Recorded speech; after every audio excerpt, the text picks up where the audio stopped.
Agole aise na profita o se rusang ulondua. Na vosa ni profisa imbimbi kena likutu ni waitui. Me waka sala ko sar mai na dulada, mai na deba, sala ko baka kina na da, mai na likutu, mai na vonua rerwaki. Harai votu rawa, saba ko tui, mai be yau. Sambutako na tumbutako, kasaba ka da, na do da. Ko iko ilama, mola ko dake. Ko iko mitia, mola ki kamba. Anona dau be wakararao taki ketanga kausa munduka. O ko sa luma kina na tulungu. Sa tu biau na rawa, me wakana luma buana lewa sa tartar. Ni sa rongoda kausa sauta rimba kina. Ni sa reida kausa tangaya. Sa sesi na longu. Sa kindadi au na rere. Mbongi ni nungu marau sa wukida ko koya. Me urise ketikina. Wakarotaka na tie peli. Lesia na watawa kana ngunu. Do tu dake na turanga. Do lumuta na isa sambai. Isa kaiwe o kuchioba. Molaki lesia indo na wakatawa. E tukuna mai ko koya na kasa reida. Isa kunia ko koya indua na mate walu sa wondu tu na ose. Kina asa, kina kameli. Karaya rua lako. Mengai wakaru rong sar ko koya. Asa tangi wakalai wani mai ko koya. Nungu turanga. Kau sa tu ngai na nungu tutu na singa kambongi. Kau sa wakatawa tu na bongi ka singa. Kareida, sala ko mayongo indua na mate walu sa wondu tu. Kaya rua lako. Asabo sa mai ko koya, kakaya, sambale, ko papiloni. Ia na mata kau diu kede ni nona kalou sambasura ka sombu kinengele ko koya. Ulei na nungu tamata, kandau samuti, kena sila ni nungu rara ni sila. Naka kau sa rongoda mai bichiobo ni leobunga, na kalou ni Israeli, kau sa tukuneni veke mundo. Tabosa ni parofisa imbi ke tuma, sakadi mai be yau indua mai sia, kakaya, na ibakatawa, sabaka ibe nambongi, na ibakatawa, sabaka ibe nambongi, sakaya mai na ibakatawa, sa kinda mai na mataka, sa toro talenga mai nambongi, ke wakanto sabi taronga, do taronga nga, do lesu tale mai. Na bosa ni parofisa imbi ke arpea. Do na bongi nga, mai na bikau ni arpea, ke mundo na ibaba koso ni teita nimi, sa lagotu. Ko ira na leo ni bunua ko tima, era sa kauta na wai ki bei koya, sabi ang unu. Era sa tawa ki ira sa nro, kasulebe ira na kenra manrai. Ira sa nro mai na iselewau, mai na iselewau sa uduni tu, kinandakai sa loka tu. Kena rarawa, ni walu koua, ni sa bosa wakongo be yau na turanga.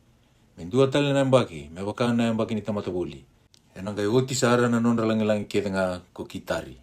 Ia, na kena boni tamata ndau babana, nanganga ni kitari, ena leo mai, ni sa kai wakakina ko tiobo na kalou ni Israeli.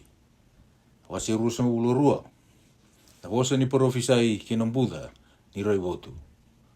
Adaba manda sa tawiko, ni ko sa adambe dake kede kinandela ni bewale. Ko iko sa andau ya bala, na koro andau masa, na koro andau marau. Ko ira erambaliti iko sa sianga ni bale, ena isele wau. Si mati ena iwalu. O ira kede na numuturanga sa anro bata mai na dakai titi, sa baudi. Ia ko ira kede sa kune be iko, sa baudi bata, sa anro bagayawa. O koya kawa kaya kina, do itani be yau, ena kararawa na nungutangi. Do ka akui ni ngume bakadingu yau, ena buku ni kena bakadadani na manele lewa ni nungutamata. Ni sa singa ni kinroa. Kena be imbuturaki, kena tangaya, mai buana turanga ko tio ni leo bunga ena buda ni raivotu. E singa ni basumbai kena tangi kena ulu ni bonua. Asa tola tanga ngasau ko ira na ilama ena gingi ni balu kena tamata sa bondo wasi. Ia ko ira na kiri era sa uduna na isa sambai mai na kena tanga. Kasa ayado ni sa oso na nomu be imbuda binaka ena gingi ni balu. Kasa lautua na tamata sa bondo wasi paka kena mata ni koro.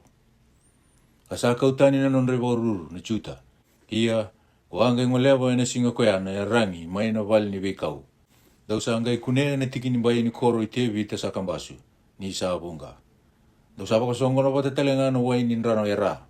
Dau sa wili ka talengana be vali mai Jerusalemi. Kambasu ka sombu na be vali eso me wakau ko taka kina na bai. Ian dau sa dakaba na ikeli wai, ana madhau ni bai rua me tu kina na wai ni nrano makawa. Ian dau sa sianga ni ngulevi koya sa dakaba. Kasianga ni numi koya kangisia eliu. Ia ena singa koya sa kadibi ke mundo na turanga ko tioba ni leo bunga. Mundo mai tangi ka tangi aso. ka taisi ulu, ka waka isulu, ena isulu tanga. Ia ka reida sa ia na reki kena marau, na moku pulu makau, kena waka mati sipi. Kana manu kena ngunu waini, me te ukana ka ngunu, ninda na mate ena mataka. Ia sa tukuna enda lingangu ko tioba ni leo bunga, ena senga sara ni mukodi na iwala daongo ka dhoba na nomundo mate. Sa kai na turanga ko tioba ni leo bunga.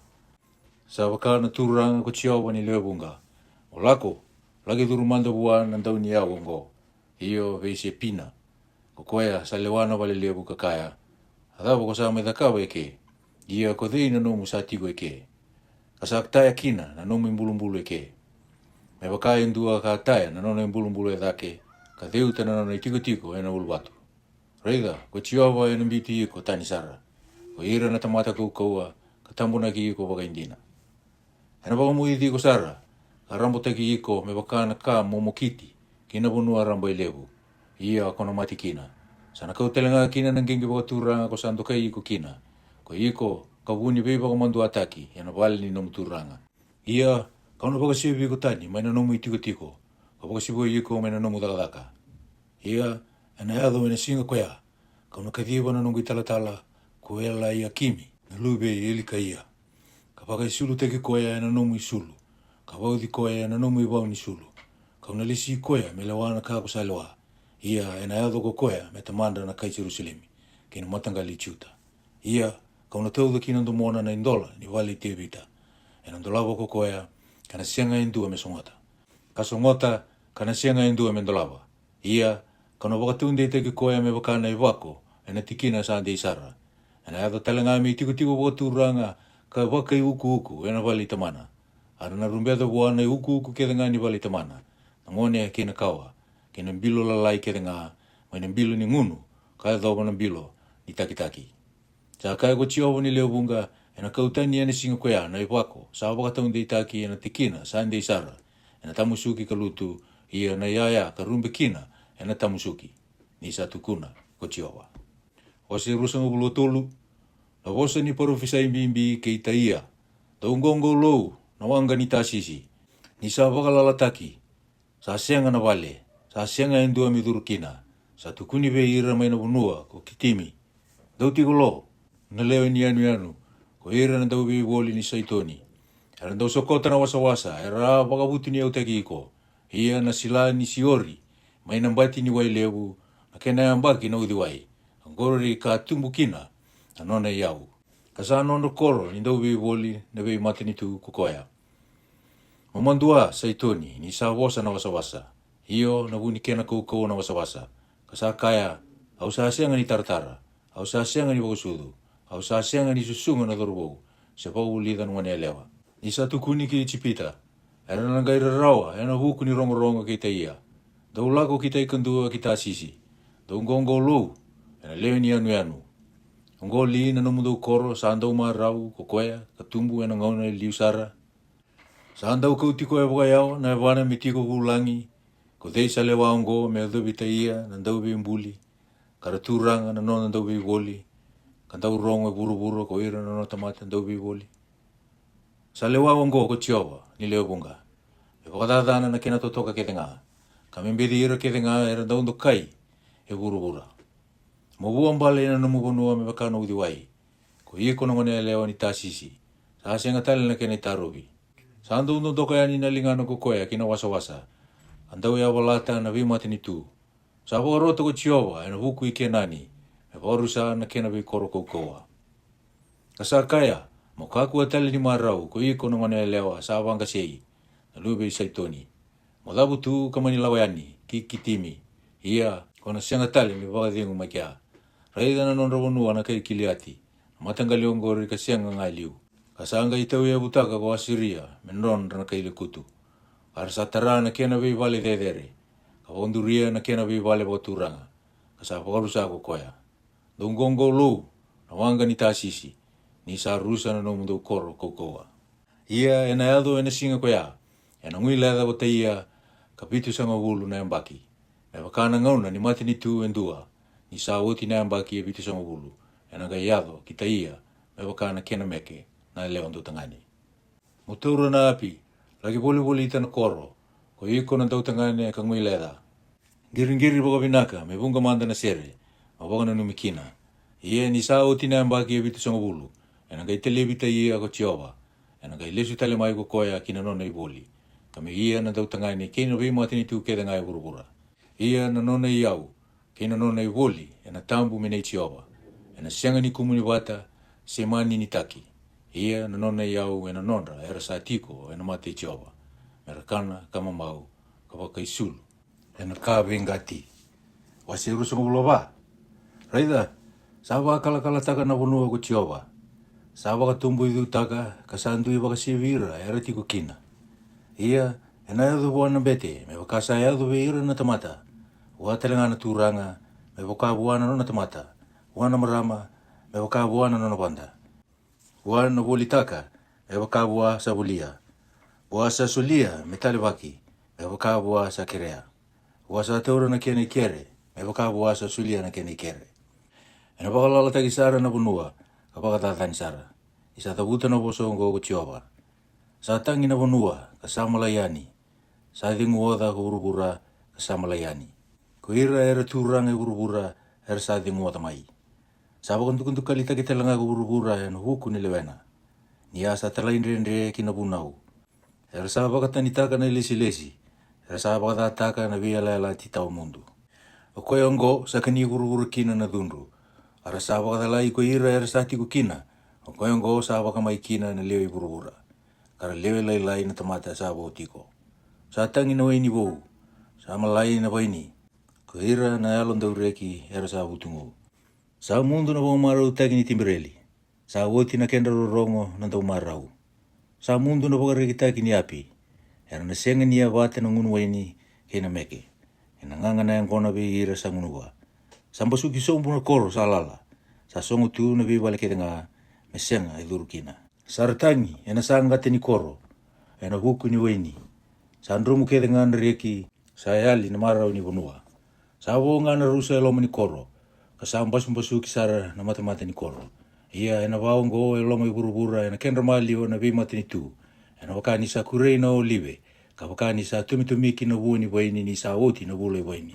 Era na tambalaga na mondra, era na ia na sere, na huku ni na tigo wakaturanga.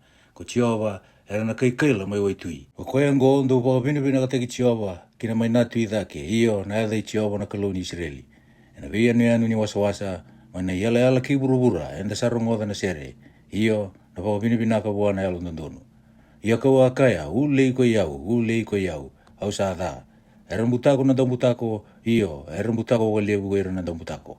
Rere, kina ikeli, kina idhuri, sanga ya dhuviko, leo ni bonua. Ia ena yado, ukoya sanandroma ina nonrangungu lou, era rere, ena lutu kina ikeli. Ukoya telenga sadla medhake mai na ikeli, ena dhuriti ena idhuri. Ni satandola ni songo ki lomalangi, kasaya wabala, na abu ki burubura. Samba sumbasuki ko burubura, sa katela sara ko burubura, sa wakaya palati wakalia ko burubura. Sa yata ko burubura, me wakana do muteni, kasa tau walili.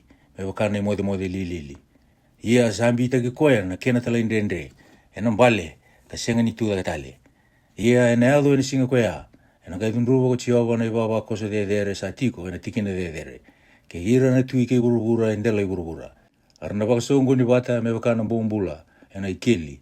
Arana songo lati, ena vali ni besu. Ia ni sauti na bunga, arana ngai televi. Ena ngai tanga ya na bula, kamandua na mati ni singa. Nena lewa ko tiova ni leo bunga, mai na ulu ni vunua ko sayoni. Ke Jerusalemi, me ko roro taki, matanra, na kena kasi. Wase rusung bulu 5. Kemuni tiova, kuni sa nungu kalou. Ona waka lewu i kemuni, ona waka vinaka, kina edha muni. Ni kemuni sa dhakawo tina ka mana. Na nomuni lewa makawa, sa ande igandina. Ni kemuni sa wukida na koro, me suba walenga. Na koro kau me koro rusa. Nonra tiko waturanga na kaitani, me kau ni koro. Ena siang sara ni taratale. O koe ango, ena nando kai kemuni kina na matangali kau. Ena rerewaki kemuni na nonra koro na vei matini tu rerewaki. Ni kemuni sa nona koro kau na malmulumu. Nambai ve ira na rabunrabua ni rasara rawa. Na iwakaruru mai na daba. Na iwakaruru talenga mai na katakata. Ni sabaka sara na lambata, nambai watu na nonra tangi, na ndau rerewaki. Me wakana katakata ena wanua na rabu isinga. Ko ni na pakamulmulu mutaka wakakina na nondra uwe na kaitani. Iyo me wakana katakata ena alo ni o. Ena pakamulmulu mutaki wakakina na nondra marau na taurere baki. Ia ena ulu ni wanuongo ena takawa ko chiowa ni leo bunga. Ira na bimati ni tuketenga. Indua na mangiti ena kai uro. Na mangiti ni waini makawa. Ena kai uro ka waka utona. Ena waini makawa ka makare sara. Ia ena ulu ni wanuongo. Ena pakautia ko koe na tutubi ni mata. Sa umbi kina na bimati ngali ketenga. Kina pulou sa tambo na kina na bimati ni tuketenga. Ena pakautia sara na mate ko koea. Ia na turanga ko chiowa. Ena tabo ena waini mata. Maina matandra na tamata ketenga. Kena nondra walieli ai na nona tamata ena kautatani ko koea. Maina ndela i buru tau loko. Nisa tukuna ko chiowa. Ara nangai kaya ena singa koea. Raida, ongo na nonda ko lou. Enda awara ki koea ena wakumbula i kenda ko koea. Ongo ko chiowa enda awara ki koea. Enda areki ka marau. Nisa ia na viva wakumbula i ko koea. Ina tiko nga na linga i chiowa ena ulu ni wano ongo. Ia ko moapi ena butura ki somu era. Me wakana do sa butura ki somu ena isoba ni benu. Ia ena tibuka yani ko koea na lingana ena kendra maliwa. Me wakana tamata nda ungalo ni sa tibuka na lingana me ngalo. Ia ena waka mulmulu mutaka wata ko koea na nona bibi lewu kene loaki ni lingana. Ia na wale ni walu redere ena nomu bai watu. Ena talara ka sombu ko koea ka wakambalea ka biutu sombu kina ngele. Iyo kina kubu ni soso. Wasi rusanga bulgono. Ena singa koea ena sere taki ni sere ongo. Ena wanua ko chiuta. Sa andua na nona koro kaukaua. Ena le sia ko koea na vei wakambulai. Me bai kina mbai ni walu. Nung dola wana mata ni koro. Me duru kina na mata ni tu yalan dondonu sa tauru tigo na dina. Ko koea sa alo mandi wiki muni. Ko nina wadengu i koea dina sara. Kani sa wara rawi wiki muni. Ko wara rawi wiki owa ka sianga ni mundu. Ni sa ulu watu e sianga ni otirawa na turanga ko chiowa. Ni sa wakambale i rusomu ko koea era tiko e dake. Sa mbito sombu na koro de dere. Sa mbito sombu sara kina ngele sa wakambalea kina kubu ni soso. Ena butuki sombu ena wanda. Iyo na wanda na lubini ali kina wanda na ndromndrobua. Anonda sala na yalu ndonu, sandu ndonu sara. Ko ikemuni na yalu ndonu sara. Kuni na wakondu ndonu taka na nonda sala na yalu ndonu. Iyo ena sala ni nomuni lewandu ndonu, chiowa. Kima me awara ki kemuni. Sangandrewa na yata muni na yalu ikimami. Kina kaa kuni sana numikina. Ena wuni lo mangu, kau sangandrewa kemuni ena bongi. Iyo ena wuni ya luongu kau sangara ikemuni ena mataka. Ia ni kemuni sa dundu i burubura. Ena nangai wulida na iwala ndonu na leo i burubura. Te wakasa lomani na tamatada. Ke senga ni wulida na iwala ndonu kukoea. Ena wanua nda udhaka ndonu ena dhaka wakatao ndonu nga kina kukoea. Kasenga ni viereida na kaa watura nga ichowa. Kemuni chowa sa andu laki dhake na linga muni. Ara na besi ni reida. Ia era na reida nga na numuni loma katakata ena wukunda na numuni tamata. Kamandua. Iyo na bukawanga ena kaniira na numuni meda. Kemuni chowa kunina na lewa meni mami na wakadengu. Ni kemuni sa takaba ketenga wiki mami. Na dhaka meanga wiki mami. Kemuni chowa kunisa ni mami kalu. Ia era lewa iki mami goira na tura katani. Ia ena wukumuni ndondonga ki mami na wakadodo taka na edamuni. Era sa rimba. Era na sianga ni mbula. Era sa mati. Era na sianga ni tuda katale. O koea kemuni sa taliwi ira. Ka waru sa ira. Ka wautia na kakede. Era sana numikina. Kuni sa waka leo ungataka. Na mati ni tu. Chiowa. Kuni sa waka leo ungataka. Na mati ni tu. Kuni sa ndokai. Kuni sa waka rambo ili utaka. Na yala keda ngani unua. Kemuni chiowa. Nira sa rarawa. Era sa anga ingarai kemuni. Era sa soa na masu. Uni ni kemuni sa dundu vira. Me wakana e leo mbukete. E vole aka ni wausudu. Sa e luma ka ngongolo ni sa taratara tiko. Ki mame a wakakina e matamu ni chiowa. Ki mame a mbukete, ki mame a luma, sa wakani ki mame a wausudu manadhangi. Ki mame a sianga ni waumbula rawa na wanua. Kara sa sianga ni lutu na kai burubura. E na bula ko ira na nomu mate, ia ko ira na nongu mate, era na tuda katale. Dau yandra kasere, ko ikimu dau ka tiko e na kubu ni soso, ni sa wakana tengu, e na do na nomu tengu. Ia nangele e na beauty ira tani na mate. Ko ikimu dau na nongu tamata, dau lago mai ka duruma, na nomu dau e sana wuni. Ka songota, na nomu dau ka tumba. Dau wuni taki ikimu dau wakalele nga, metakali manda na vidunruvi. Ia doreida. Sa lago mai ko chiova mai na sana me dunruvi ira na kai burubura na buku ni nonre balabalada. Ia ko burubura na bagaritaka na kenandra. Ta sianga ni umbi irtiko na nona muku mate. Wase rusa ulo vitu. Na singa ko ya na boya dora na dunru ko chiova. Na nona isele wa ngata ka levu ka koukoa ve liwa ia dani. Na ngata totolo. Iyo ve liwa ia dani. Na ngata sa dimbini. Ia na bangamatia ko koya. Na ngata leu ka tiko mai na wasa-wasa. Na singa ko ya dau seretaka na were ni waini. Ko iau ko chiova kausa kena i wakatawa. Kau na susu ataka tiko nga. Tindua sa wakatadana. Kau na wakatawa na singa kena bongi. Sa sianga vi iau na dunru wanga-wanga. Ko dhei me na via tuwa na soni. Kina kau wakawatona me ia na iwalu vi iau.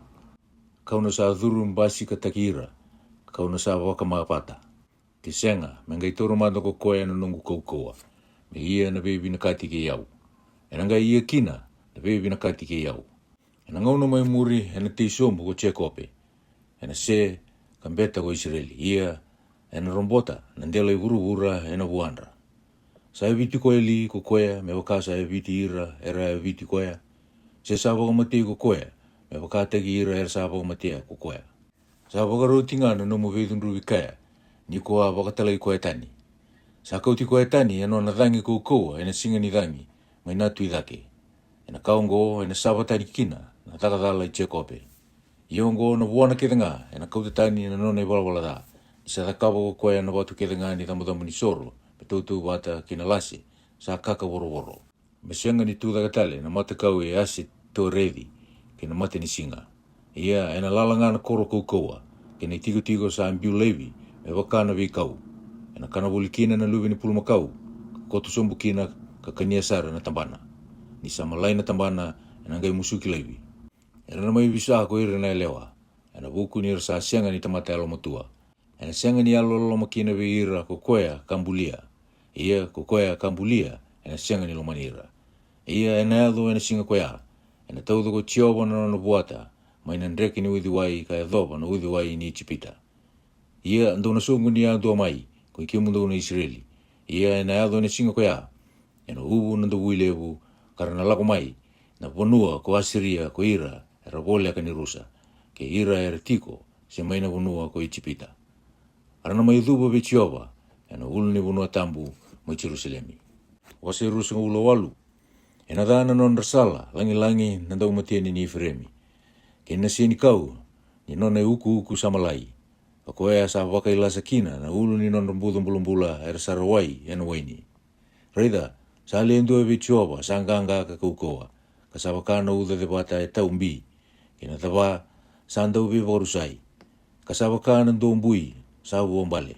Sa koea en biuta wa koukoa kina ngele na lingana. Ena buturaki na non reisala langi-langi na ndau mateni ni Ifremi. Ia na sieni kau malai sa nona kani uku. Kasa waka i salakina na ulu ni mbuda mbulumbula. Ena waka indua na lolo, tau manda, ni sa ambera na bula i lolo, ke waka indua sa kuniandina, ni sa tauratu ilingana sa tilo masara. Ena singa koea, ena yado ko chiova ni leo bunga, me isala waka uku, kena isala talei, ve ira na nona tamata sa abo. Kena yalo ni lewa, wua sa tiko me lewa, kena nona koukoa era sa waka sabatani na iwalu, maina matamata ni koro. Ia ko ira talengongo sa wakatala ira na waini. Ka sa wakasisi ira na angona. Ko irau na bete kei na profita erau sa wakatalai na angona. Sa rawa irau na waini. Erau sa wakasisi na angona. Erau sa dhala na reiwotu. Erau sa yata na lewa. Ni sa sinai na lua kei na duka na te peli ketanga. Sa sianga na tikina sawa. Me wawuli di dei ko koea me vuku mai. Se me wawuli kui dei me kila na itukutuku. Ko ira sa angai kali mai na waini sudu, ka kautani mai na sudu itinandra. Ni sa andau kuri na vunau e na vunau, na vunau e na vunau, na vosa e na vosa, na vosa e na vosa. Wakalele wakalele me kia, ia e na temba ni ngusu kaka, e na vosa tani, e na vosa kina kokoea ve ira na tamata ongo. O ira ongo ka kai kina kokoea, ongo na wabodingu, na wabodingu ira kina ersa oda. I ongo na ka ni wabodingu i arsa mbese nga ni rongoda. Ia na vosa I Jehova, na wakandi na ve ira na vunau, sa kuri na vunau. Na vunau na vunau. Na vosa na vosa. Na vosa na vosa. Wakalalei ke, ka wakalalei me kia. Mera lakin bali kimuri, ka mavoa, ka duriti, ka tauri. O koe ango ondoro ngoda kina na vosa I Jehova. O I kimundo na dau beba kaisini. Sa le wai ira na tamata ongo o ma Jerusalemi. Indo wakaya, I te uawe ala lati, ke mate. Ka vei sorosorovi ke I tesi. I sa lago wuli mai na da, sa uombale. E na sianga ni audo ki tou, ni ki tou sa takawa na lasu, me ni tou I waruru, ka unitaki ki tou, e na iloaki. O koe ongo sa kai kina na turanga ko Jehova, reida, au sa viritaka mai sa iwoni na watu ni avu, na watu sa wakatou lei, na watu ni tutuni vale sa talei, sa iavu sa ndei sara, o koea sa wakambauta e na sianga ni tangaya. Ia, kano tauta na lewandu ndonu, mendali I wakarau, kina tatakandu ndonu me watu I wakarau. Ia na uda de wata, e na wakailia sara na I waruru lasu. Kina wuni, e na lubudi e na wai. Ia na numdo bela lati ke mate, e na sianga ni ndei, kina numdo be sorosorobi ke tesi, e na sianga ni wakambau. Ni sala ko buli mai na da, sa wakambale, na unangai mutuki kina. Ni sanga lako buli mai, e na kautiki mdo tani, ni na lako buli ngā mai, e na be mataka, e na singa kena bongi. Ia e na kanira rao wale ngā, me kilana kena tutuku, ni sa kani leanga na mote kua sa via ndondo kina. Karambali lai, na I tutubi bua sa via tutubi taki koe kina. Ni na tutake ko Jehova me wakana no na tu mai na ulu ni vonua ko pirasini. E na dunru ko koea me waka e na mbuda I kipioni. Me ki taka na nona takataka sa andua tani. Ka wakaidora na nona I walavala sa andua tani. Ia ndau ka komande ni viva li ai. De koukou mai kina na kimundo I besu. Ni ka warongoda mai bua na turanga ko Jehova ni leobunga. Sa andua na viva warusai sa lesi me rawai wuru taudoko. Do baka tundalinga karongoda na domongu. O baka ndiro rongo karongoda na nungu bosa. Sa duki weri tikon beka ko koea sa andau duki me kambu-kamburaki kina. Sa duki ita kalongana tikon beka na nono were. Ni sa longana baka binaka na ndelana. Sa senga beka ni ndimbi ta kina na kumini loa. Kambiuta woli na kumini ndina. Ka kamburaka baka ya tuni na witi kena parile na tikina e waro te kikina. Kena sila wuti e nambati ni were. Ia sa waka wuli di koea wandondonu kina na nona kalou.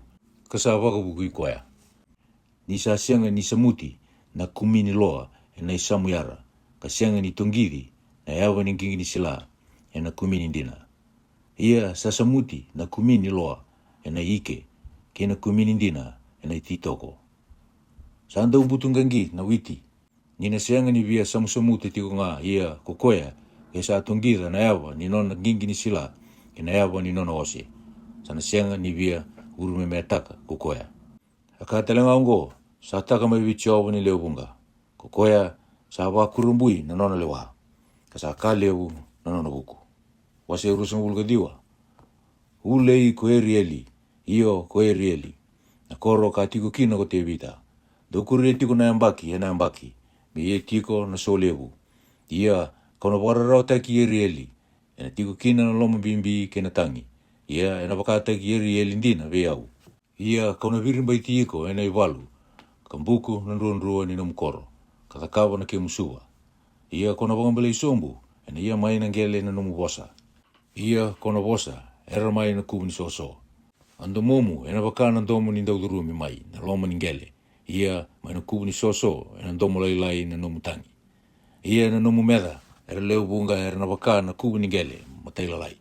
Ara na wakana nga ni sila. E da ngina ko ira na isongo-songo rerabaki. Ia e na ka waka sauri ka waka kinta tala na kenado. E na televi iko ko Jehova ni leobunga. E na kurukuru ke na tavuki ni vanua. Ke na domu levu. E na dovulada ke na dava. Ke na eme ni buka wanga sa kanabuli. E na ngai wakana tanra. Se na rei wotu e na mbongi na nonda isongo-songo. Na leo ni ve vanua era sa iwalu mai ki erieli. Iyo ko ira kerenga era sa walakaya. Ke na nona koro koukoua. Ka sa wakararao teki koea. Ia e na waka sa tanra indua sa via kana. Kareida sa kana. Ia sa yanra mai ka sa lala na elona. A waka sa tanra indua sa via ngunu. Kareida sa ngunu. Ka sa yanra mai kareida sa mulumulumu ka sa ngaro-ngaro na elona. Ena wakakina ko ira na kenre le wunga ni ve vonua. Era sai walu mai kina ulu ni vonua ko sai uni. Do tu vondua ka kinda dalamanda. Do marau kambombo. Era samateni ka senga weni. Era eta tu ka senga ngona. Ni sa sobra ka bikim do chiao wana alo do modelutu. Ka sa vau tambonaka na matamundo. O ira na profita io na ulumundo na rai sa puluta ka kokoya. Ia na rei wotu ke tenga sa ngai tu wata bikim do ke na vosa ni vola sa ndengati. Era sa sulio bua indua sa kila na wilu vola. Karkaya mauli kamandongo asa kaya kokoya. Au sa sianga ni roata ni sa ndengati tu. Kasanga isoli na iwola bua sa sianga ni kila na wili bola.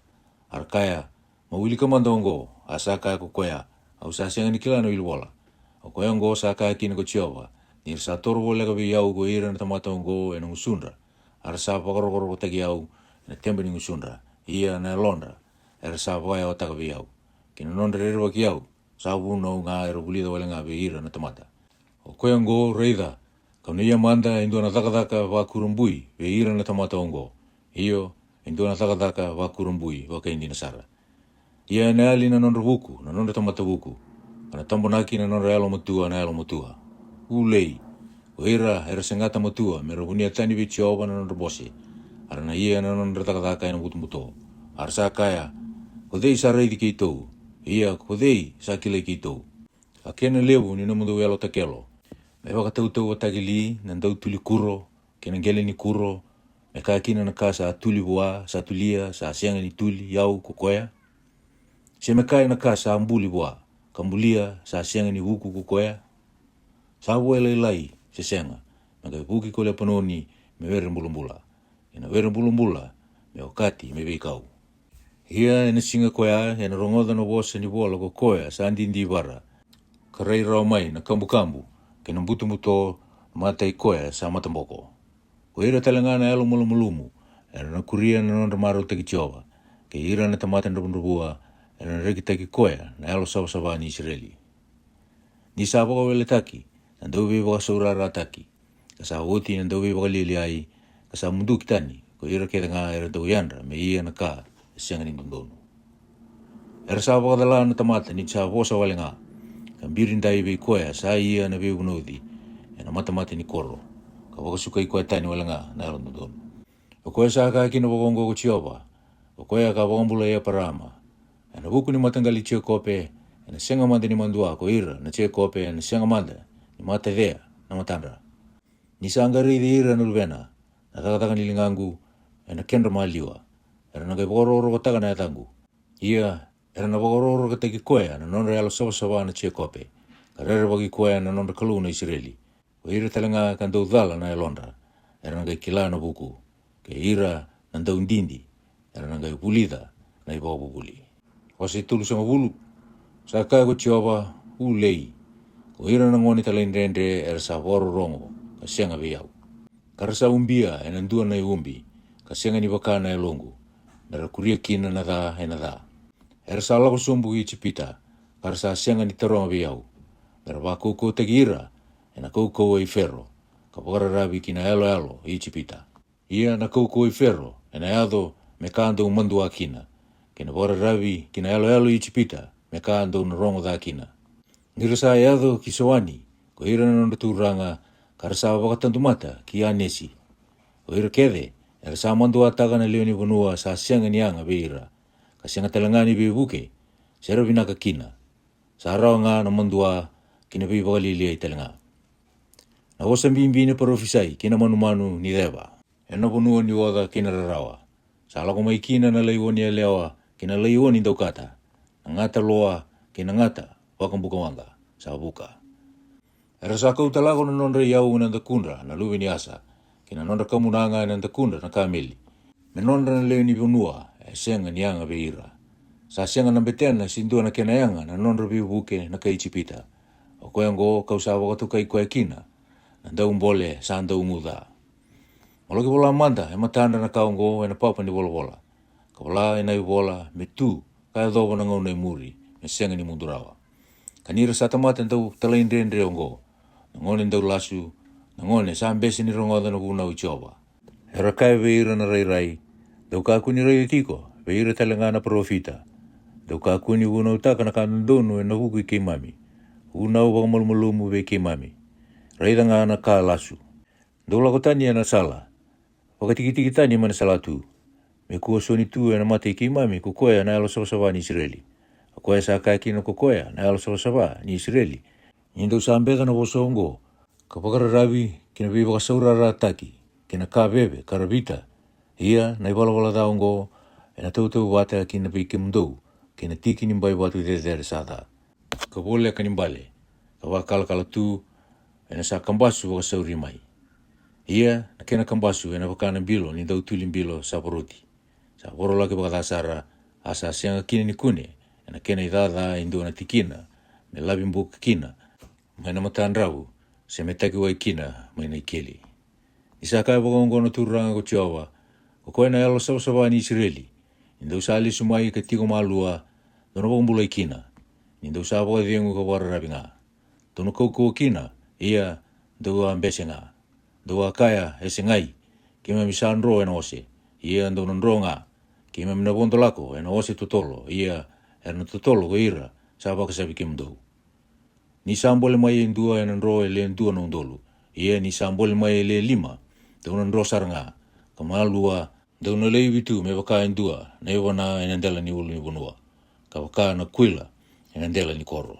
Ko koyongo ena wawa kino ko Jehova me alo vinaka vikimdo. Iyo ena kaongo ena tuda ke kino ko koya me lomani kimdo. Ni sale wabo ndunu na kalo ko Jehova. Era kalo ngata ko ira kethenga era sa wara ki koya. Kimdo ka tiko mai sei woni Jerusalemi. Ona senga ni tangitale ni sa rongo na domo ni nomutani. Ena lomani ko saro ko koya ni sa ngerongoda ko koya. Ena bosa sara mai veiko. Ia na turanga ina sileve iko na mandrai ni rarawa. Kina wai ni biba kasaura rataki. Ia ko ira na nomu iwa bubuli. Ena na sianga ni buni takitale.